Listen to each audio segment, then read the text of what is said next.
The Krozak stood 7 feet tall with their armored bodies gleaming under the bright lights of the Grand Council chamber.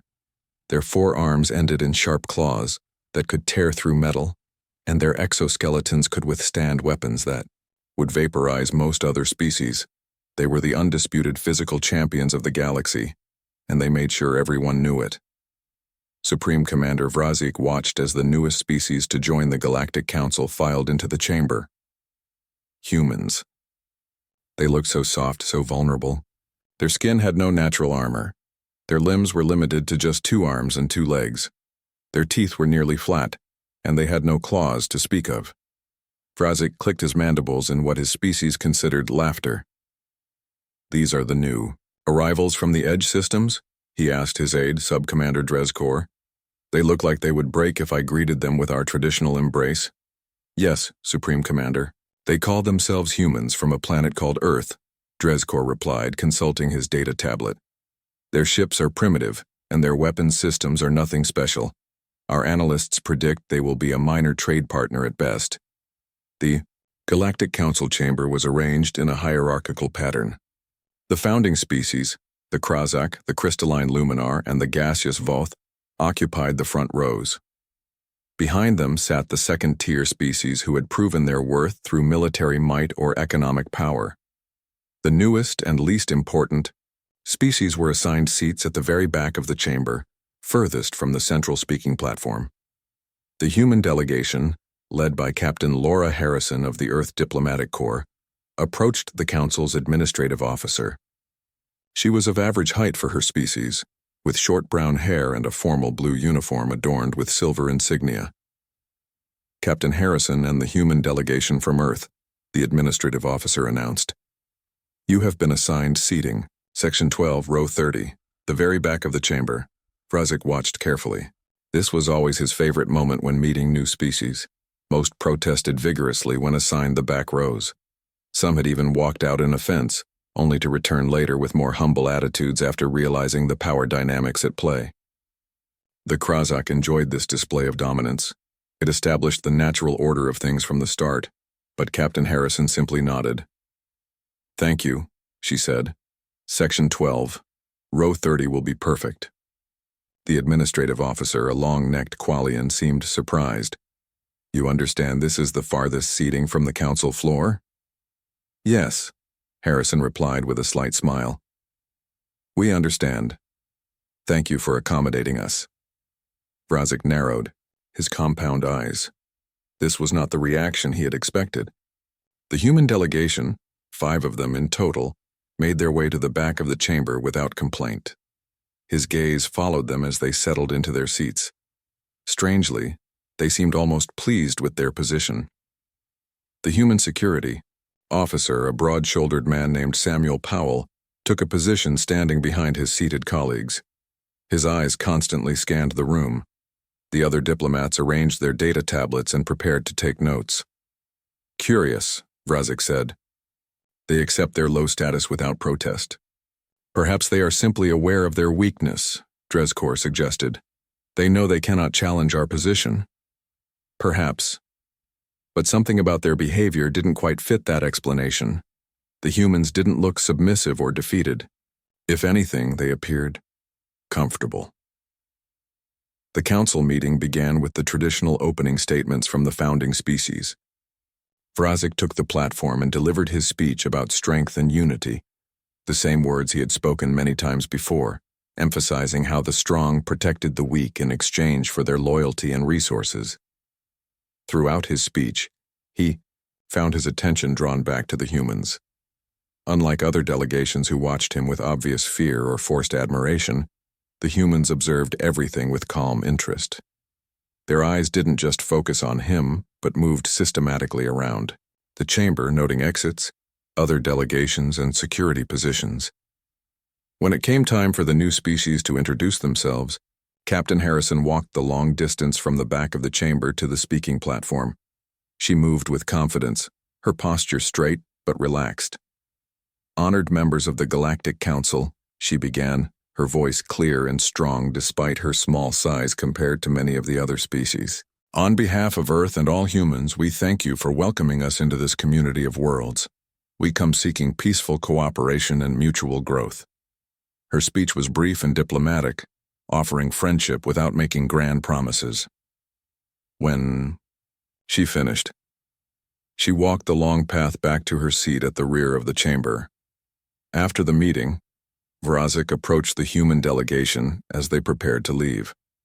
Most new species were nervous when directly addressed by a Krazak Supreme, "Commander," but Harrison faced him with calm poise. "Captain Harrison, I noticed you accepted your seating assignment without complaint," Vrazik said, towering over her. Most new species find it disappointing to be placed so far from the council floor. Harrison smiled. "Supreme Commander, where I'm from, we have a saying, the best view is often from the back of the room." Vrazik's translator took a moment to process this. A curious perspective. Most would prefer to be at the center of events.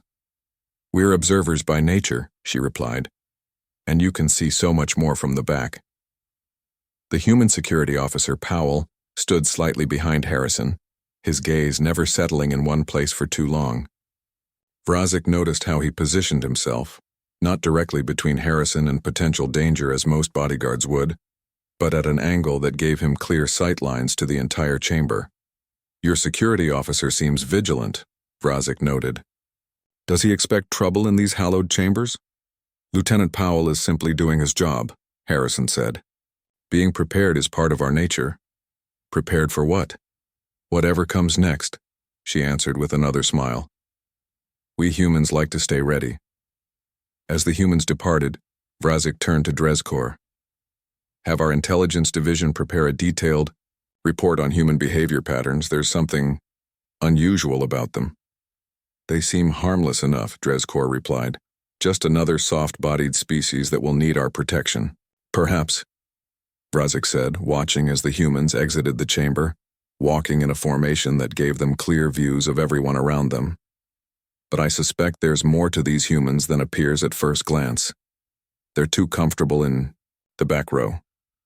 I want to know why." Little did Vrazik know that this simple question would lead to a profound reassessment of not just humans, but of what it truly meant to be strong in a dangerous galaxy. 3 months passed since humans joined the Galactic Council. Vrazik found himself watching them more and more. The pattern never changed. In every meeting, every diplomatic dinner, every cultural gathering, the humans chose positions at the back or along the walls. "The intelligence report, Supreme Commander," said Drezkor, placing a data tablet on Vrazik's desk. "Our observations of human behavior as requested." Vrazik picked up the tablet and scrolled through the findings. The report contained hundreds of instances where humans had been observed in social situations across the galaxy. The pattern was undeniable. "This makes no sense," Vrazik muttered. "According to this, when humans visit the Grand Library, they choose study desks against the wall. In restaurants, they request corner tables. Even in their temporary living quarters, they rearrange furniture to avoid having their backs to doors or windows. Perhaps they suffer from some sort of social anxiety," suggested Drezkor. "Many prey species exhibit similar behaviors."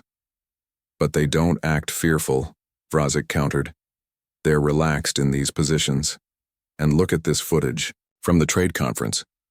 He pulled up a video showing an emergency evacuation drill at a recent gathering. While other species rushed toward the main exits in near panic, the humans calmly made their way to the nearest emergency exits, which happened to be close to their chosen positions at the back of the room. They knew exactly where to go, Vrazik observed. "No hesitation." "Coincidence, perhaps," Drezkor suggested. "I don't believe in coincidence," Vrazik said. "I want to understand this behavior." The next day, Vrazik invited Eliza Brooks, one of the human diplomats, to his private office. She arrived exactly on time, entering with the same calm awareness he had noticed in all humans. Her eyes quickly scanned the room before she approached his desk. "Thank you for coming, Diplomat Brooks," Vrazik said, rising to his full height. At 7 feet tall, he towered over the human. "The pleasure is mine, Supreme Commander," Brooks replied, seemingly unconcerned by his intimidating stature. "How can I assist the Krazak today?" Vrazik gestured to a seating area with several chairs arranged around a low table. "Please sit," Wherever you like. Brooke smiled and chose the chair that placed her back against the wall, with a clear view of both the door and the large window overlooking the capital city, exactly as Vrazik had predicted. I've noticed something interesting about humans, Vrazik said, taking a seat opposite her. You always choose positions that allow you to observe everyone and everything in a room. Why is that? Brooks didn't seem surprised by the question. It's simply our preference, she replied. We like to have a good view of our surroundings. But it's more than preference, isn't it? Vrazik pressed. It's consistent across all humans we've observed. It seems instinctual. Brooks considered this for a moment. I suppose there's truth to that. Throughout our history, being aware of your surroundings was often the difference between life and death. You were prey animals on your world? Vrazik asked, finding this hard to imagine. The concept was foreign to the Krazak, who had always been apex predators on their homeworld. Not exactly, Brooks said. But we evolved in an environment with many dangers. Large predators, natural disasters, rival human groups. Those who survived were those who stayed alert. Yet you've overcome these limitations to become a spacefaring species, Vrazik noted. Impressive for beings without natural defenses. We adapted, Brooks said simply. We learned to use our minds to overcome physical limitations. Meanwhile, on the newly established Joint Military Training Base, another revealing interaction was taking place. Sergeant Daniel Mason was working with a group of Krazak officers, teaching them human combat tactics. Again, Mason said to the towering Krazak Lieutenant Kragvor, "You're still positioning yourself directly in front of your squad." "That is the position of leadership," Kragvor insisted. "A Krazak commander shows strength by leading from the front, and makes himself the first target," Mason pointed out. "Try it from the position I showed you." Reluctantly, Kragvor moved to the rear of the formation, where he could see all his squad members. "Now give the advance order," Mason instructed. Kragvor did so, and this time he noticed something different. From his new position, he could see when two of his warriors fell out of formation. He could observe the entire tactical situation unfolding before him. "You see more from back here," Mason explained. "In battle, information is as important as strength." "But my warriors cannot see me leading them," Kragvor argued. "They don't need to see you," Mason replied. "They need to know you're making the right decisions based on complete information." That evening, Kragvor reported this training session to Vrazik. The Supreme Commander listened with great interest. "The human taught you to command from the rear?" Vrazik asked, surprised. "Yes. Supreme Commander. He claims it provides tactical advantages." "And did it?" Kragvor hesitated before answering truthfully. "Yes. I could see everything happening in the exercise. My commands were more informed."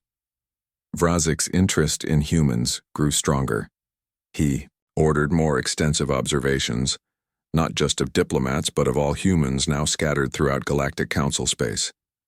The reports were consistent. Human merchants set up their shops with clear views of entrances. Human engineers always worked with their backs to walls. Even off-duty humans in recreational facilities positioned themselves to observe all activities. Most revealing was what happened during a banquet hosted by the gaseous Voth delegation. The circular hall had floor-to-ceiling windows overlooking a dramatic cliff. Most species clustered near the hosts at the center of the room, but the humans quietly positioned themselves along the only solid wall in the chamber. 30 minutes into the event, a violent storm arose without warning.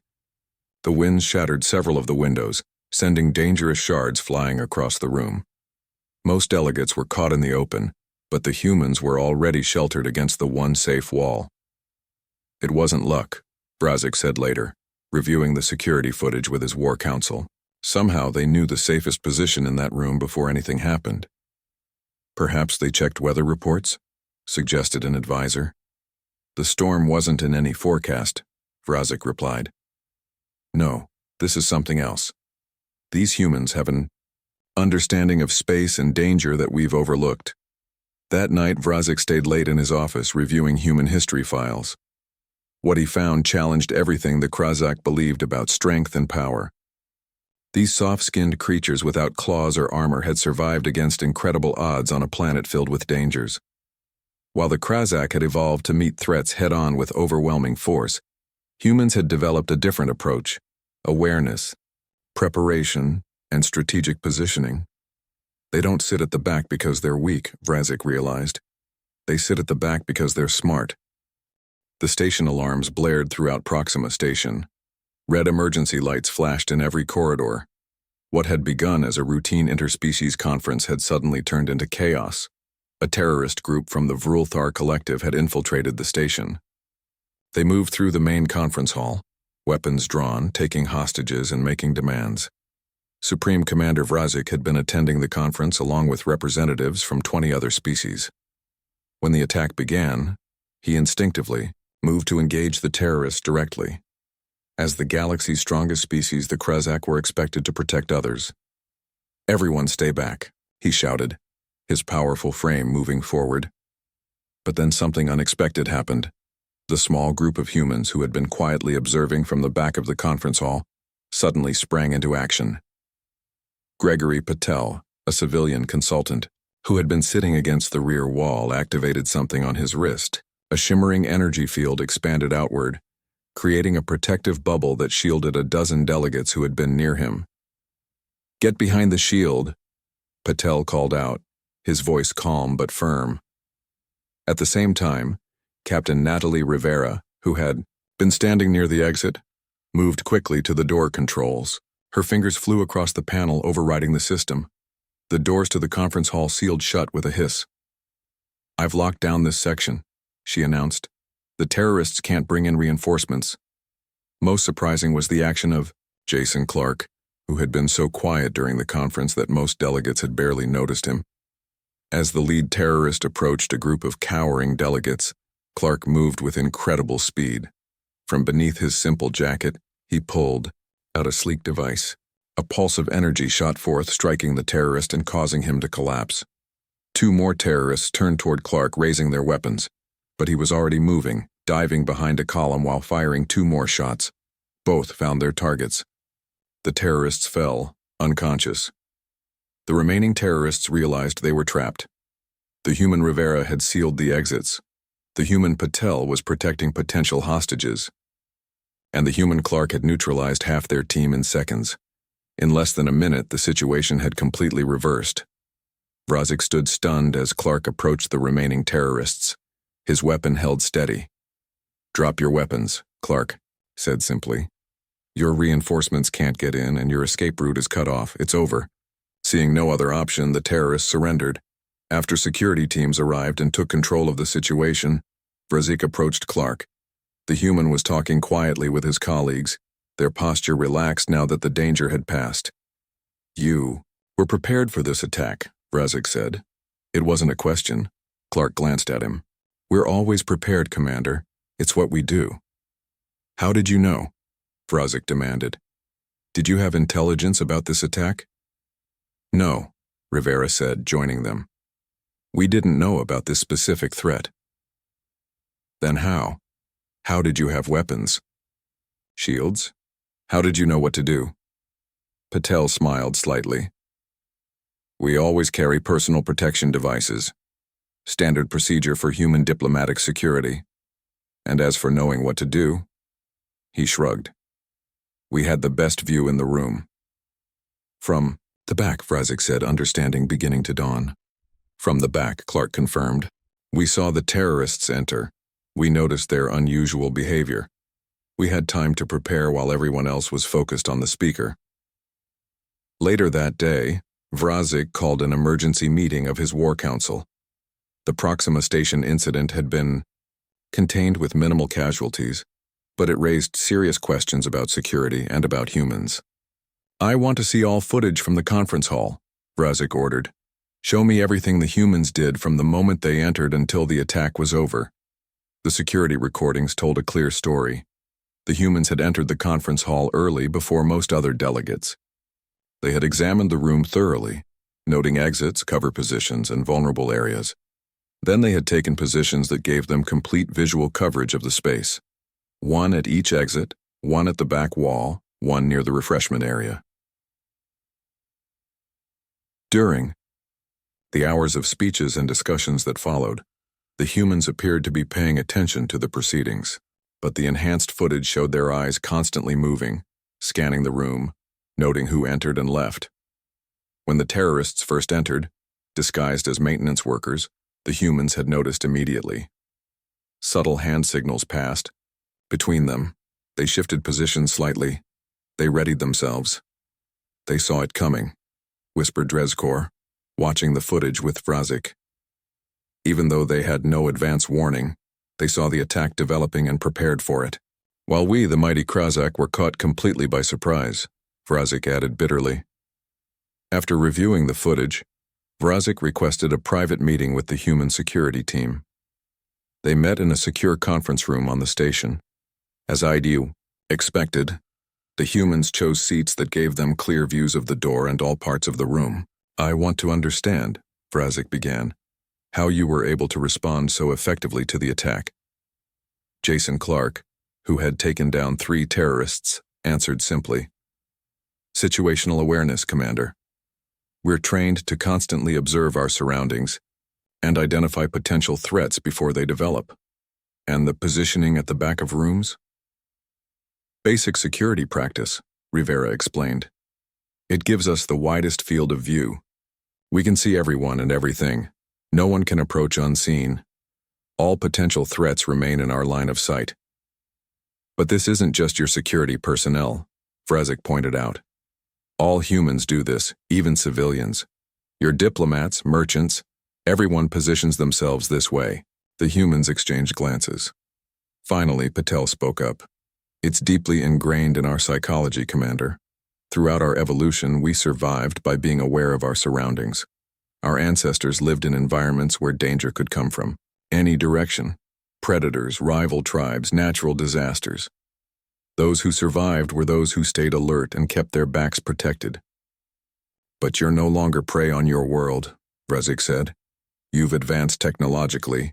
You have weapons, shields. Old habits persist, Clark said with a shrug, especially when they continue to be useful. The conversation with the humans stayed with Vrazik long after it ended. The Krazak had always believed their physical strength made them superior. Their natural armor, their powerful limbs, their razor-sharp claws. These were the attributes they valued, but the humans had demonstrated a different kind of strength. Their constant vigilance, their spatial awareness, their ability to prepare for threats before they fully emerged. These were advantages the Krazak had never considered important. That night, Vrazik sent a message to the Krazak High Command on their homeworld. The message contained all footage from the Proxima Station incident along with his own analysis. We must reconsider our understanding of the human species, he wrote. They possess a form of strength we have overlooked. While we rely on our natural defenses to resist attack, they have developed the ability to anticipate and avoid attack altogether. This requires immediate study.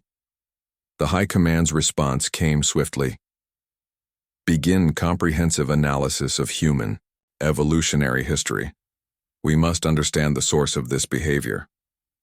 Vrazik knew this would be a turning point in how the galaxy viewed humans. The species that sat at the back of the room had suddenly moved to the center of everyone's attention. 2 weeks after the Proxima Station incident, Vrazik received the results of the comprehensive study on human history. The Krazak had assigned their best researchers to the task, analyzing everything from ancient human fossils to modern human behavior patterns. Vrazik sat in his private chambers reading the report with growing amazement. What it revealed challenged everything the Krazak believed about strength and survival. According to the report, humans had evolved on a planet with an unusual number of large predators. Early humans were not the strongest, fastest, or most powerful creatures on their world. They had no natural armor like the Krazak, no venom like the Slick, no camouflage like the Threll. By all measures that the Krazak valued, humans should have gone extinct. But they didn't. Instead, they developed something else, an extraordinary level of awareness, cooperation, and adaptability. Fascinating, Vrazik muttered as he read. They survived not by becoming tougher, but by becoming smarter. The report included ancient human cave paintings showing groups of small humans taking down creatures many times their size through coordinated hunting. It showed human settlements designed with clear sight lines to spot approaching dangers. It detailed how humans had developed weapons and tools to compensate for their physical limitations. Most interesting to Vrazik was the section on human combat techniques. Unlike Krazakh fighting styles, which relied on overwhelming force and endurance, humans had developed methods that used an opponent's strength against them. They studied weak points, they attacked indirectly, they set traps, and always, they maintained awareness of their surroundings. The report concluded that this hyper-awareness had become so deeply ingrained in human psychology that it persisted even after they no longer needed it for daily survival. Vrazik closed the report and leaned back in his chair. He thought about how the Krazakh had always judged other species by their physical attributes, their size, their strength, their natural weapons. They had dismissed humans as weak based on these measures, but humans had something different, something the Krazakh had never considered important. The next day, Vrazik arranged a meeting with Ambassador Catherine Wells, the head of the human diplomatic mission. They met in a small garden on the Galactic Council grounds, a neutral space away from the formal chambers. "Ambassador, thank you for meeting with me," Vrazik said as Wells approached. "The pleasure is mine, Supreme Commander," Wells replied with a polite nod. She chose a seat that, predictably, gave her a clear view of the garden entrance and surrounding areas. "I've been studying your species," Vrazik said directly. "Your history, your evolution, your survival strategies. I've heard," Wells said with a small smile. "Your researchers have been quite thorough. What we've discovered has been educational," Vrazik admitted. "The Krazakh have always believed that physical strength is the greatest asset a species can possess. It's what allowed us to dominate our homeworld and eventually take a leading role in the Galactic Council. Physical strength certainly has its advantages," Wells agreed. "But you humans took a different path," Vrazik continued. "Instead of evolving stronger bodies, you developed stronger awareness. You survived by seeing danger coming and preparing for it." "We had to," Wells said simply. "On Earth, we weren't the strongest creatures. We couldn't win through force alone. So we learned to use our minds, to cooperate, to anticipate. And this is why you sit at the back of rooms," Vrazik stated. "It's not submission or fear, it's strategy. You position yourselves where you can see everything, where no one can approach unseen." "Old habits," Wells said. "Even now, when we're relatively safe in Galactic Council space, we feel most comfortable when we can observe our surroundings." Vrazik leaned forward. "This awareness saved many lives at Proxima Station. While we Krazakh were still processing what was happening, your people had already acted. You saw the threat developing before anyone else did. We were fortunate to be in positions that gave us good visibility," Wells said modestly. "It wasn't fortune," Vrazik countered. "It was deliberate.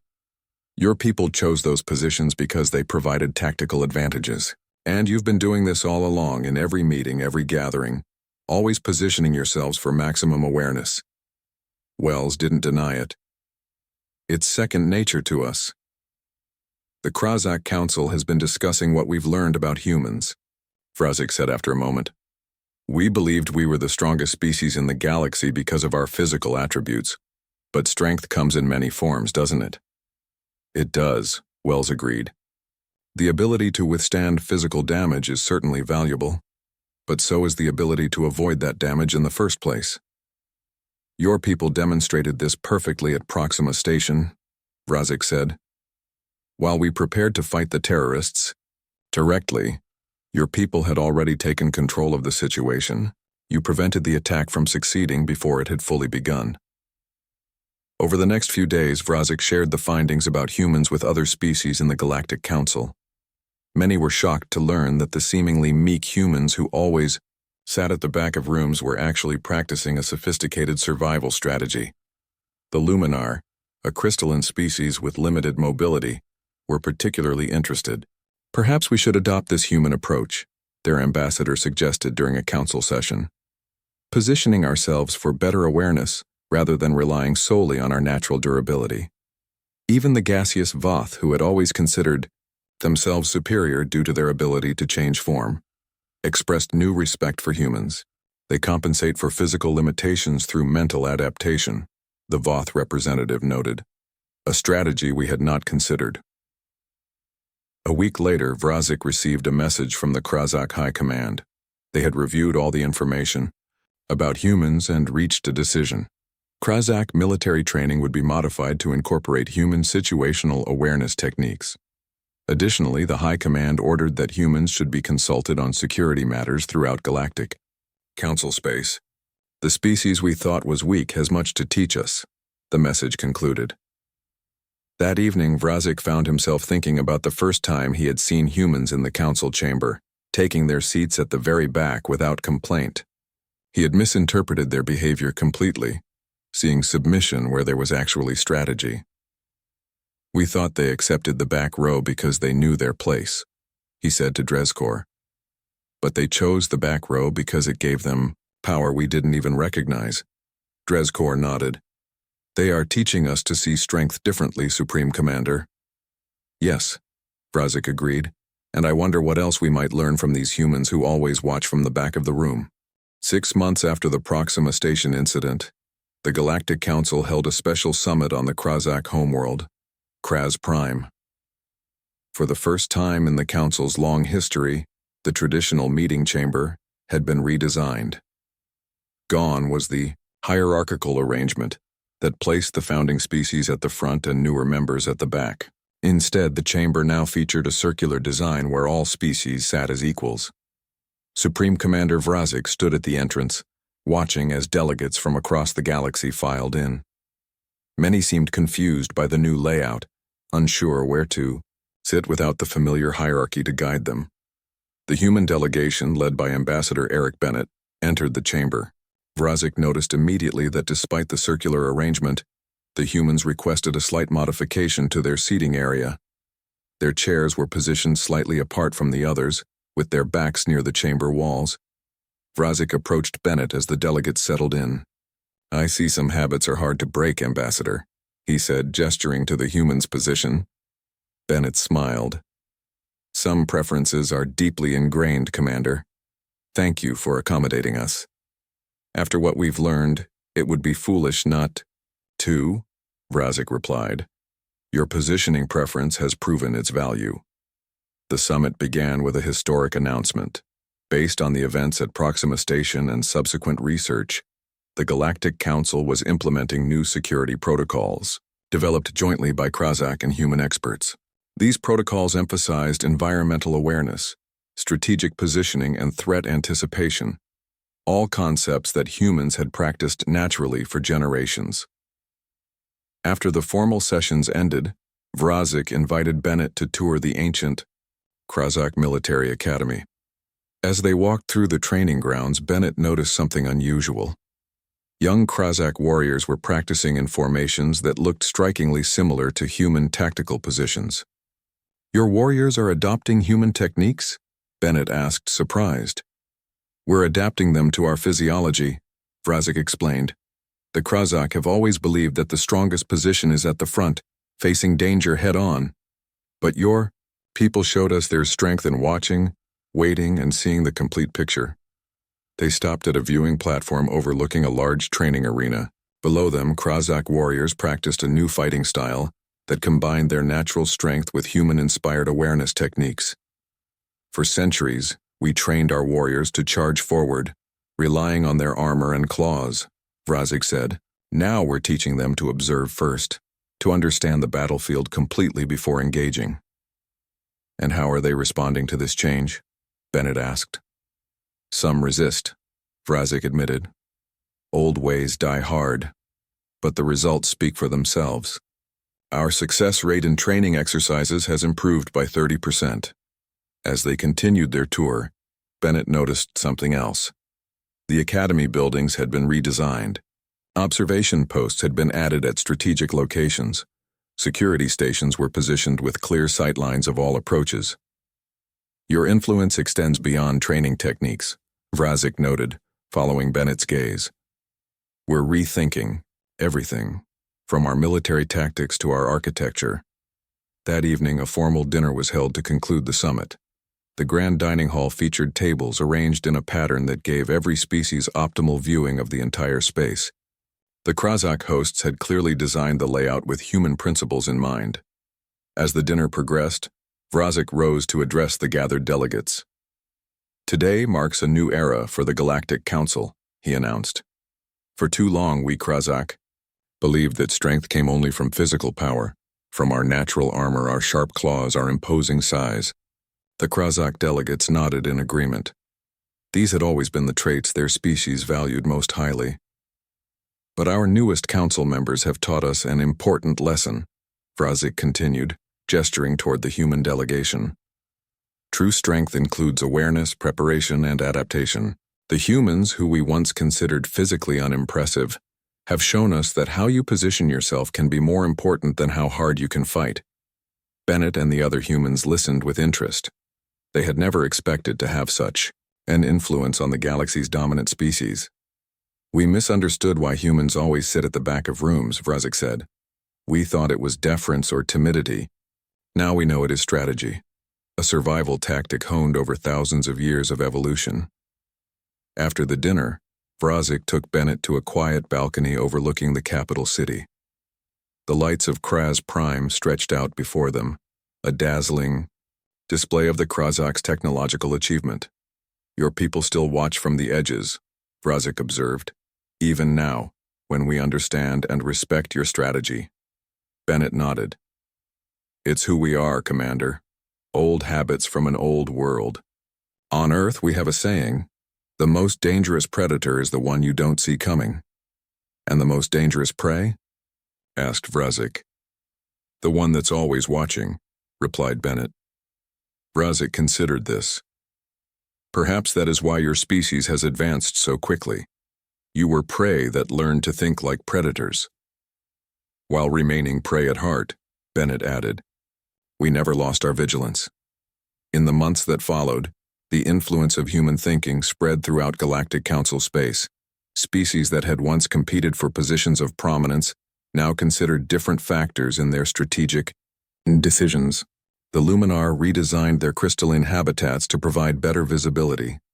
The gaseous Voth developed new sensory techniques inspired by human situational awareness. Most significantly, the Krazak, once the most physically imposing species in the galaxy, began to value awareness as much as strength. Their warriors trained to observe before attacking. Their leaders learned to gather complete information before making decisions. 1 year after the Proxima Station incident, a joint Krazak human military unit was formed.